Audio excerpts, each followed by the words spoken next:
बहुत बहुत धन्यवाद कि आप लोग इतनी तादाद में समय निकाल कर यहाँ आए हैं, क्योंकि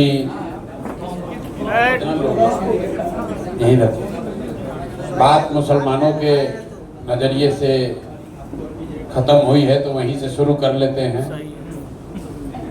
भाई साहब ने एक सवाल पूछा कि आपने कहा कि मुसलमानों की कोई ज़रूरत नहीं है सत्ता में आने के लिए। मैं भी फिर से दोहरा देता हूँ, इसको भी फिर वायरल कर लीजिएगा कि सत्ता में आने के लिए मुसलमानों की कोई ज़रूरत नहीं है। और ये सिर्फ हम नहीं कह रहे, अगर आप ऑब्जेक्टिवली भी देखिएगा तो आज भाजपा सत्ता में है। भाजपा तो भाजपा को वोट नहीं देता है, तो उस मुसलमान की क्या जरूरत है। लेकिन मुसलमानों की जरूरत व्यवस्था को परिवर्तित करने के लिए है। सिर्फ वोट लेकर सत्ता में आना हो तो आपने अपनी दशा खुद वोट बैंक की बना ली है। उसके बाद आप आकर रोते हैं कि भैया मुसलमान को तो ठग लिया, हमको तो हमारे साथ तो नाइंसाफी हो गई। अब भाई साहब को देखिए, भाई साहब ने कहा कि भाई आप पर कैसे भरोसा कर लें, आप भाजपा के बी टीम हैं, ऐसा लोग बताते हैं। इनको ये भी बहुत चिंता है कि मेरे पास पैसा कहाँ से आता है। मेरे भाई, आज से पहले तो जनसुराज नहीं था। 30 वर्ष से आप निश्चिंत होकर बिना किसी के झांसे में आए हुए आपने लालटेन को ही वोट दिया, किसी ने आपका वोट नहीं काटा। तो 30 वर्ष में आप कितने बार भाजपा को हरा पाए ये बता दीजिए। 30 वर्ष में आपने अपने बच्चों का क्या कर लिया वो बता दीजिए। कितनी आपको राजनीतिक भागीदारी मिल गई है वो बता दीजिए। भाई, कोई किसी को वोट क्यों देता? वोट देने की 3 ही वजह है।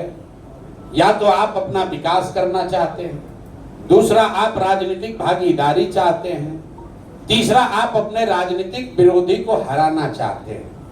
आप तो बड़े समझदार लोग हैं।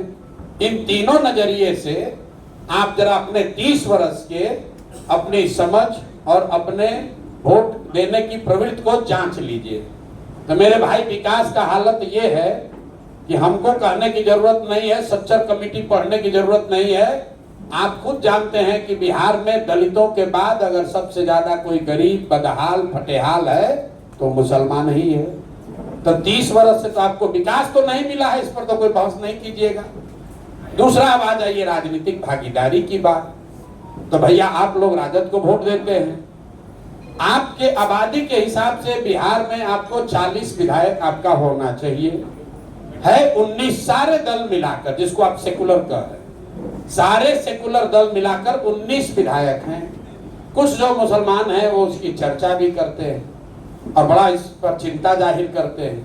मैं आपको बता रहा हूं, ये चिंता का कारण ही नहीं है। चिंता इसलिए नहीं है, 19 विधायक आपका इसलिए है क्योंकि आपको दलों ने टिकट नहीं दिया, जिसको आप सेकुलर दल अपना दल कहते हैं। चिंता का कारण क्या है वो आपको बता देते हैं। आबादी के हिसाब से बिहार में 1650 मुखिया मुसलमान होना चाहिए। आबादी के हिसाब से 1650 मुखिया और सरपंच मुसलमान होने चाहिए। 1200 से कम मुखिया ही इस राज्य में मुसलमान से आते हैं। आबादी के हिसाब से 27,500 वार्ड सदस्य मुसलमान होना चाहिए। 11,000 से कम मुसलमान ही वार्ड सदस्य हैं। अब आप हमको जवाब दे दीजिए कि आपके बच्चे, आपके समाज के लोग वो क्यों नहीं मुखिया लड़े, वो वार्ड सदस्य क्यों नहीं बने? भाई, उनको किसने रोका था? उनको उस मानसिकता ने रोका है जिसकी आप इतनी तरफदारी कर रहे हैं। क्योंकि आज से 30 वर्ष में लालू जी जैसे पार्टियों ने आपको ये बता दिया कि आप अल्पसंख्यक हो, जीना चाहते हो तो हमारे पीछे रहो, लालटेन में किरासन तेल बनकर जलते रहो, खुद खड़ा होने की कोशिश मत करना। और आपको समझ में भी नहीं आ रहा। अब आप जितने यहाँ मुसलमान बैठे हुए हैं, आप तो बहुत सब पढ़े लिखे दानिश्वर लोग भी होंगे, जरा सोच कर बताइए, आपकी किस किताब में, किस हदीस में, किस आयत में ये बात कही गई है कि आप अल्पसंख्यक हैं? अरे भाई, आप तो मुसलमान हैं, आपको अल्पसंख्यक किसने कह दिया? आपके दिमाग में इतना घुसेड़ दिया है कि आप भी खड़े होते हैं, कहते हैं हम अल्पसंख्यक हैं। अल्पसंख्यक कब हो गए भाई? हम तो किसी सिख को नहीं सुने ये कहते हुए कि हम अल्पसंख्यक हैं। कोई जैन तो नहीं कहता है कि मैं अल्पसंख्यक हूँ। कोई बुद्ध को मानने वाला तो अल्पसंख्यक नहीं बताता है अपने आप को। आप लोग अपने को अल्पसंख्यक क्यों बताते हैं? क्योंकि आपको इतना डरा दिया गया है। अल्पसंख्यक, आप पढ़े लिखे आदमी, अल्पसंख्यक का जाके डेफिनेशन पढ़िए। अल्पसंख्यक कोई जाति धर्म नहीं है, ये मानसिकता है, जिसमें समाज का वर्ग, एक वर्ग है जो अपने आप को अल्पसंख्यक बताता है। वो मान लेता है कि मैं अपनी सुरक्षा के लिए, अपने वेल बीइंग के लिए, अपनी तरक्की के लिए बहुसंख्यक समाज के पीछे ही चलूंगा। ये काम आपको लालू जी जैसे सेकुलर दलों ने किया है। अब आप कह रहे हैं कि आपको भैया बड़ा दिक्कत हो रहा है कि पैसा कहां से आ रहा है। मेरे भाई, पैसा कहां से आ रहा है तो हम रोज बता रहे हैं, लेकिन आपको तो सुनना है नहीं। आपको नहीं सुनना है। क्यों नहीं सुनना है ये आपको बता दे रहे हैं। जन सुराज एक मजबूती से यहाँ प्रयास कर रहा है, तो मुसलमानों की हालत देखिए। कह रहा है आदमी तो अच्छा है लेकिन पैसा कहां से आ रहा है। जरूर भाजपा वाला वोट दे रहा होगा, जरूर भाजपा वाला पैसा दे रहा होगा। अगर हम मजबूती से नहीं लड़ रहे होते, जिसको आपने कहा स्कॉर्पियो चल रहा है, स्कॉर्पियो चलने में इतना पैसा नहीं लगता है, 2-4 हजार आपको दे सकते हैं। स्कॉर्पियो चलाने में पैसा नहीं लगता है, पैसा दूसरे चीज में लगता है। लेकिन अगर इतने मजबूती से नहीं लड़ रहे होते तो यहीं के मुसलमान कहते आदमी तो बहुत भला है लेकिन मजबूती से लड़िए नहीं रहा। अरे मेरे भाई, आपको दोनों ओर से नहीं मानना। इसलिए नहीं कि आपको प्रशांत किशोर पर भरोसा नहीं है, इसलिए कि आपके दिमाग में इतना डर बैठा दिया गया है कि आप कुछ सोचने के स्थिति में ही नहीं। मुसलमान कहता है कि मैं अल्लाह को छोड़कर किसी से नहीं डरता हूं, और मैं रोज कैमरे पर कहता हूं कि आपसे ज्यादा डरपोक कोई कौम इस देश में है नहीं। भाजपा का डर दिखाइए और आपसे जो कराना है कराना। आपको बताया गया इस्लाम में कि हक और बातिल में आपको हक के साथ खड़ा होना है, और अभी आपने क्या बात की? हक की बात नहीं कर रहे हैं, सही गलत की बात नहीं कर रहे हैं, तादाद की बात कर रहे हैं। 5000 वोट कौन काटेगा? किसका वोट ज्यादा है उसी के साथ चलेंगे। अरे आप तो मुसलमान हैं, अगर तादाद की बात होती तब तो इस्लाम शुरू ही नहीं होता। इस्लाम तो शुरू करने वाले तो 2 ही लोग थे, तादाद तो उनके विरोध में थी। आप जरूर सवाल पूछिए, अगर हम कुछ गलत कह रहे हैं उस पर सवाल जरूर कीजिए, लेकिन ये सवाल करना जायज नहीं है कि तादाद आपके साथ है कि नहीं।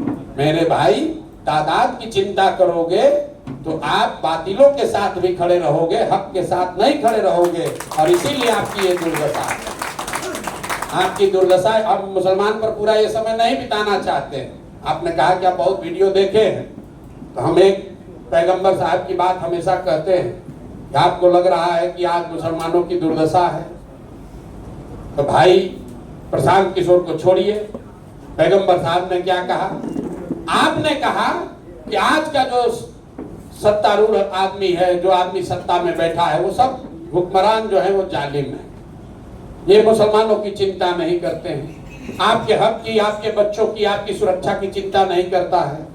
तो भाई, इस नजरिए से इस्लाम में क्या कहा गया? पैगंबर साहब ने कहा कि जिस कौम को अपनी रहनुमाओं की समझ नहीं होगी उसके ऊपर जालिम हुक्मरानों को मुसल्लत कर दिया जाएगा। तो हमसे मत पूछिए कि लालू अच्छे हैं कि खराब हैं, हमसे मत कहलवाइए कि कांग्रेस अच्छा है कि खराब है। अगर आप कह रहे हैं कि आज के हुक्मरान जालिम हैं, तो बात भैया पैगंबर साहब ने कही है, गलत तो हो नहीं सकती। आधा लाइन मत पढ़िए। अगर आज के हुक्मरान जालिम हैं तो इस बात का प्रमाण है कि आपके जैसे दानिश्वर लोगों ने भी अपने रहनुमाओं को चुनने में गलती की है, तभी ये दुर्दशा हुआ। अब आपको बता देते हैं पैसा कहां से आता है। पैसा डॉक्टर साहब के पास कहां से आता है? डॉक्टर साहब रोगी देखते हैं, पैसा आता है। वकील साहब के पास पैसा कहां से आता है? वकील साहब वकालत करते हैं, देखिए बगल में बैठे, बहुत रुपया रखे हैं बोड़ा में बढ़। शिक्षक है, बिजनेसमैन है, पैसा कहां से आता है? पैसा सरस्वती से आता है, बुद्धि से आता है। जिसके पास बुद्धि है उसके पास पैसा है। जहां सरस्वती रहेंगी वहां लक्ष्मी आएगी ही आएगी। आपको लग रहा है कि प्रशांत किशोर बहुत बड़ा पैसा खर्चा कर रहा है, इतना पैसा हम अभी जाकर एक वो इलेक्शन करेंगे तो इसका 4 गुना पैसा फीस में ले लेंगे। आपको नहीं समझ है, आपको ये समझ नहीं है बिहार में पैसा है किसके पास। यहाँ तो जिसको 50 करोड़ रुपया हो गया उसको पता ही नहीं चल रहा है कि धरती पर रहे कि आकाश में चल। सिवान में 100-200 करोड़ रुपया किसी के पास होगा तो आप तो यही ना कहिएगा कि बाप रे बाप इनके पास तो इतना पैसा है। था है नहीं है, उनका 200 करोड़ का जमींदारी बिक जाएगा, बॉम्बे में वो फ्लैट नहीं खरीद पाएंगे। देश बहुत आगे चला गया मेरे भाई। सब जितने में पूरा बिहार का इलेक्शन होता है इतने में तमिलनाडु में, आंध्र प्रदेश में एक MP अपना चुनाव लड़ता है। आपको लग रहा है बड़ा पैसा लग रहा है, ये बहुत बड़ा पैसा नहीं है, ये बहुत बड़ा पैसा नहीं है। क्योंकि हम लोग पैसा लूट कर घर नहीं बना रहे, जो पैसा मिलता है समाज से मिलता है उस पैसे का इस्तेमाल कर रहे हैं ताकि लोगों को जगाएं, लोगों को बताएं कि भाई ये प्रयास किया जा सकता है। जैसा किसी साथी ने कहा बिल्ली के गले में घंटा बांधना है तो घंटी खरीदने भर तो पैसा होना ना चाहिए, नहीं घंटी बनाएगा तो कैसे काम चलेगा। आप जो लोग यहाँ बैठे हैं अब मुद्दे पर आइए, इसका परिणाम क्या होगा, अच्छा होगा खराब होगा, शिक्षा सुधरेगी नहीं सुधरेगी। मेरे भाई सबसे पहले जरूरी है आपको ये समझना, अपने आप से ये पूछना कि बिहार को सुधारने का प्रयास होना चाहिए कि नहीं होना चाहिए। हम आपसे सवाल उत्तर नहीं पूछ रहे, आपको अपने आप से जाकर घर में पूछना है कि भाई बिहार को सुधारने का प्रयास होना चाहिए कि नहीं होना चाहिए। आज हो या 10 वर्ष के बाद हो, प्रयास आप करें या हम करें, करना तो किसी न किसी बिहार के ही आदमी को पड़ेगा, कोई दूसरा आकर करने वाला नहीं है। अब यहाँ बहुत हिंदू साथी बैठे हुए हैं, हम लोग महाभारत में अभिमन्यु की कथा पढ़ते हैं। अभिमन्यु की कहानी आप लोग भी सुने होंगे। कथाओं में ऐसा कहा गया है कि चक्रव्यूह को भेदने के लिए अभिमन्यु गए और 6 दरवाजा तोड़ने के बाद 7वें दरवाजे पर सबने उनको घेर कर मार दिया। लेकिन इतिहास में आज भी अभिमन्यु के शौर्य की चर्चा होती है, उनके प्रयास की चर्चा होती है, उनको घेर कर मारने वाले का बात कोई नहीं करता। तो हम लोग काम कर रहे हैं, हमें मालूम है कि ये बहुत कठिन काम है, हम इतने बड़े बेवकूफ नहीं है कि हमें ये नहीं मालूम है कि ये बहुत कठिन है, लेकिन कठिन है इसलिए हमें करना है, कोई दूसरा नहीं करेगा इसलिए हम कर रहे हैं। किसी की हिम्मत नहीं पड़ रही है इसलिए हम हिम्मत उठा बल लगा कर रहे हैं। और इसको करने में अगर हमारा सब कुछ खत्म भी हो जाए तो भी हमें इसका कोई अफसोस नहीं है। हमको MLA MP बनने की इतनी इच्छा नहीं है।